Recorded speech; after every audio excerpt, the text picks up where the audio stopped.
Welcome to Dishing Up Nutrition's Ask a Nutritionist podcast, brought to you by Nutritional Weight and Wellness.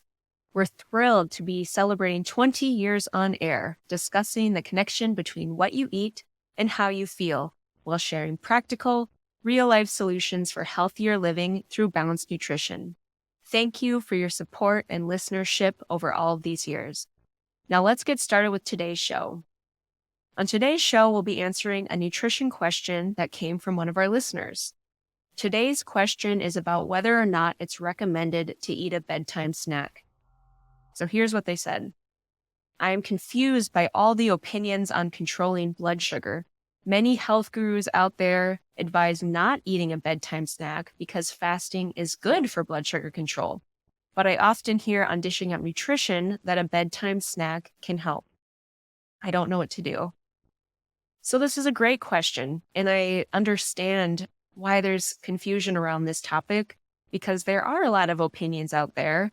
Fasting is getting a lot of attention, and even more people are interested in how to improve their blood sugar control.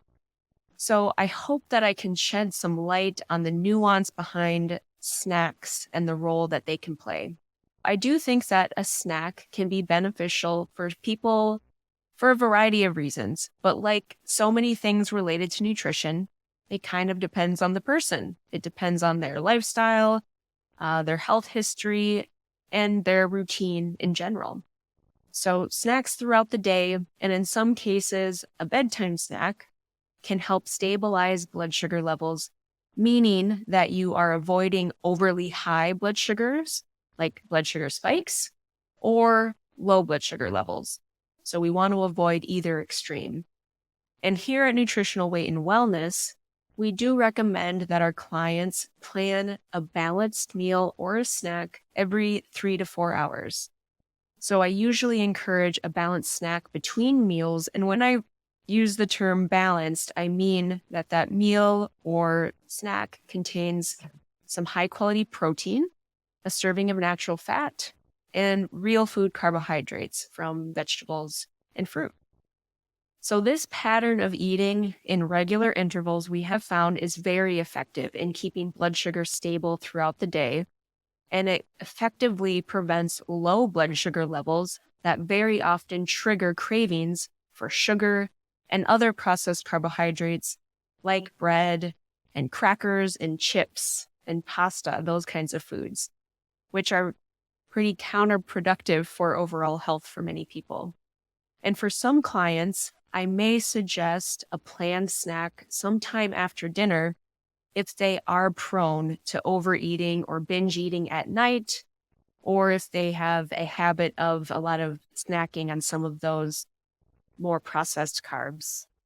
And an evening snack, if timed appropriately, and if it contains the right balance of nutrients, can stabilize blood sugar better throughout the evening while you're sleeping, which can lower stress in the body and just result in a much better night's rest. For example, have you ever tried going to bed on an empty stomach, you already feel hungry, only to end up laying in bed for an hour or more, tossing and turning? I know for me personally, if I even try to go to bed hungry, I will not be able to get to sleep, and I end up getting out of bed and having a snack anyway. So I don't really do that anymore. And maybe you don't necessarily feel hungry when you go to bed, but you keep waking up in the middle of the night, and maybe sometimes you do start to feel hungry and you can't get back to sleep until you have a little snack.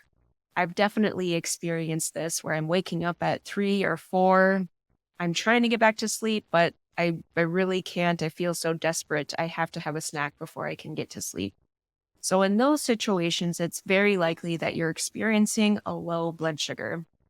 Blood sugars that drop too low in the middle of the night could be something that actually wakes you up out of your sleep and makes it challenging to get back to sleep.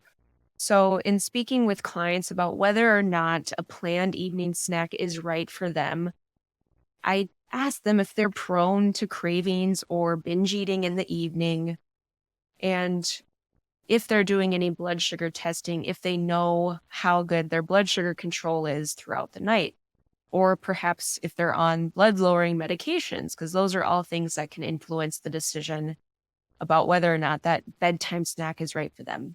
For example, I may suggest that someone try to have that evening snack sometime after dinner if they are somebody that eats dinner relatively early in the night, say 5, 5:30 p.m., but they're usually going to bed a little later, say 10 or 11 p.m.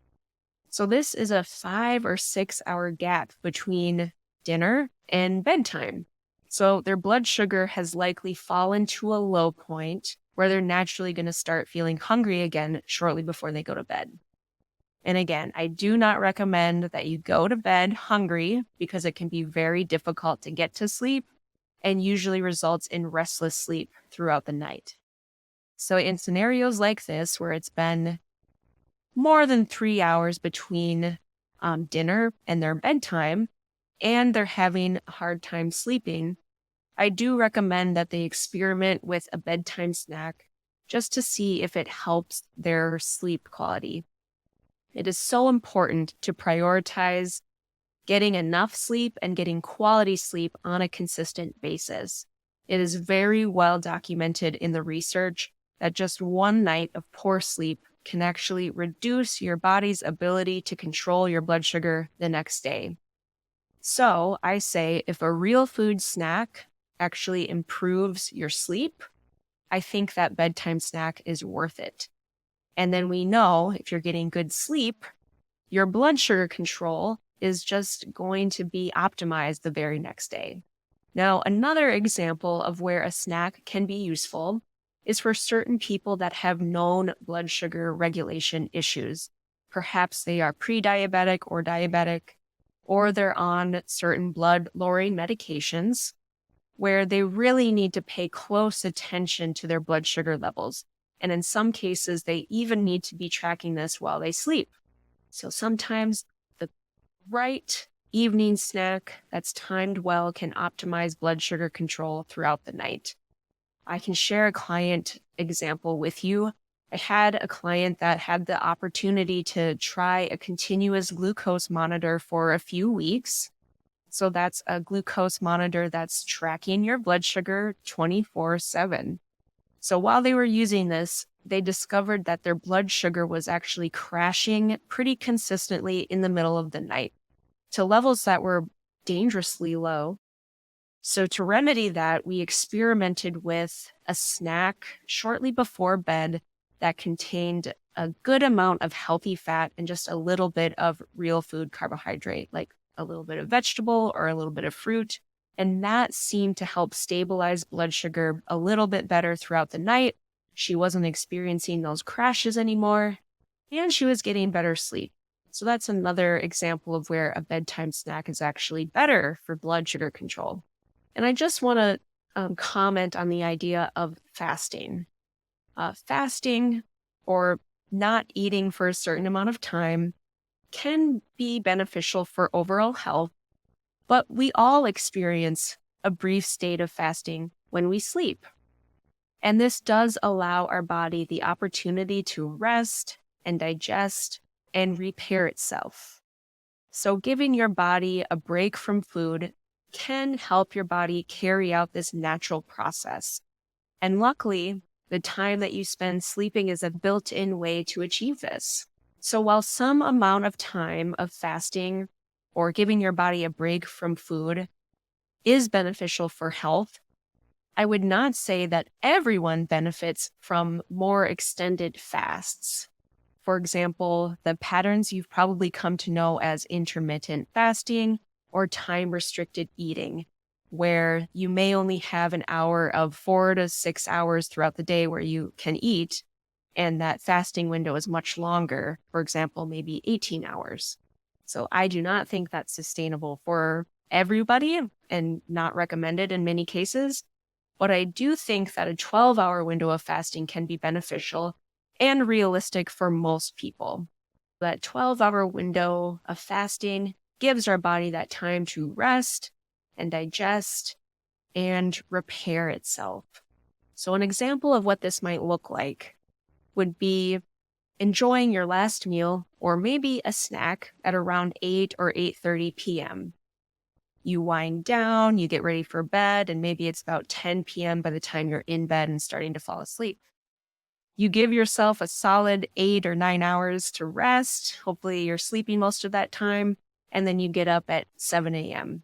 Then you can plan your first meal or breakfast at 8 or 8:30 a.m.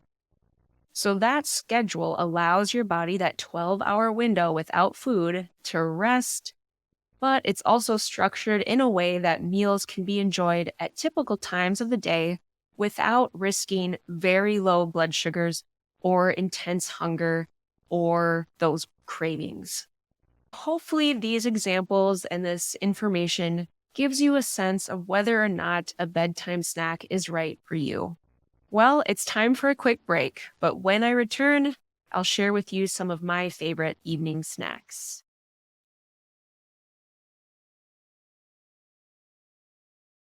Welcome back. Before break, we were discussing bedtime snacks and whether or not they can help balance your blood sugar. So I just want to share a few of my favorite bedtime snacks with you. When you're planning an evening snack, you want to include a serving of natural fat and a small portion of carbohydrate like a cup of vegetables or a half of a cup of fruit or a starchy vegetable. Now, protein is typically in a balanced meal and snack, but for a bedtime snack, it is not necessary. Protein can actually be quite energizing. And for some people, if they have protein too late in the evening, it may actually end up disturbing their sleep. So we really just need a little bit of fat and real food carbohydrate. So with that formula in mind, here are some suggestions. One of my favorites is very simple and classic, just a half a banana or half of an apple with 2 tablespoons of nut butter.